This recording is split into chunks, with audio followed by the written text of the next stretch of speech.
Good afternoon, America. It's Wednesday, August 13th, 2025. I'm Erick Erickson, and these are the four things you need to know this afternoon. Up first, Gavin Newsom's new maps will boomerang. California Governor Gavin Newsom is moving ahead with congressional maps, openly boasting they'll, quote, end the Trump presidency and flip the House back to Democrats.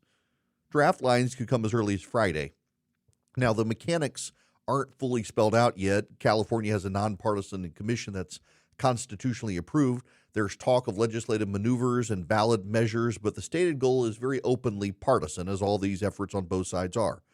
This is going to have consequences beyond California, though. When the largest blue state abandons the pretense of restraint over a Texas threat, that has not become reality. Other Republican states will answer with their own aggressive redraws. The net result, Democrats might gain a few seats in California, but could lose more across Republican-controlled legislatures in the Midwest and the South. This is how the redistricting arms race works. One escalation triggers another. Texas's threat triggered California, but Texas isn't real yet. Even if you like the short-term outcome, it's a bad way to run the republic. It feeds a sense that political control is engineered, not earned. That undermines trust and invites retaliation that could cost the Democrats far more than they gain. Again, Texas's redistricting has not happened. The Democrats fled the state to keep it from happening. If California makes it happen, Indiana, which has been resistant to it, Ohio, which has been resistant to it, Missouri, which has been resistant to it, and others, they'll follow suit, and all will help the GOP.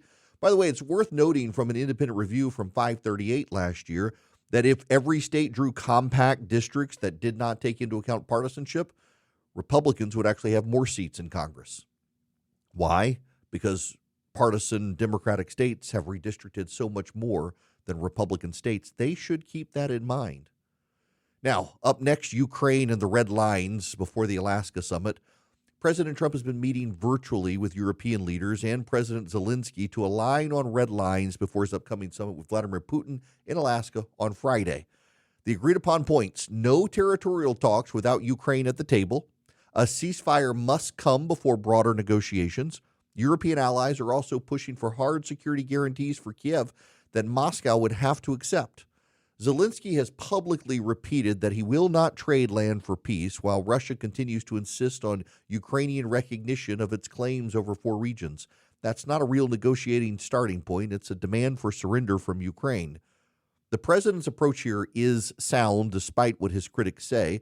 Unify the allies, keep Ukraine involved, and establish clear conditions before meeting with Putin. But there's no reason to trust the Kremlin's words of this. Moscow has a long track record of using ceasefires to regroup and rearm. The only deals we're signing are those with verification built in and penalties attached if Russia cheats, which it probably will try. Up next, Amazon expands same-day groceries. This is a free market feat, not replicable anywhere else. Amazon is rolling out same-day grocery delivery to about 2,300 U.S. cities by year's end. That's up from the 1,000 now.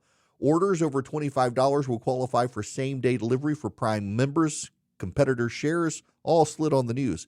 Now, this isn't just about convenience. It's a logistical achievement.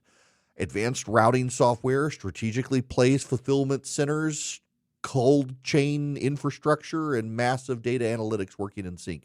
It's the sort of scale and efficiency that happens when market forces reward innovation. That's why public policy matters on this. Burdensome regulations, targeted antitrust actions, or tax policies that punish investment could make the level of service harder to sustain, and this is good for consumers. The winners really are the consumers here. If this were to be set back because of government regulation and involvement by, picking winners and losers, the slower competitors would be shielded from pressure to try to improve and match it. The American free market made this possible, not government, and government should avoid tipping the scales in a way that make it impossible. Lastly, the marijuana rescheduling consideration in the White House. President Trump and his advisors are weighing a move to reclassify marijuana from Schedule 1 to Schedule 3 under federal law. That would ease research restrictions and lower certain tax burdens for the cannabis industry, but it wouldn't actually legalize medical marijuana. States would still set their own rules.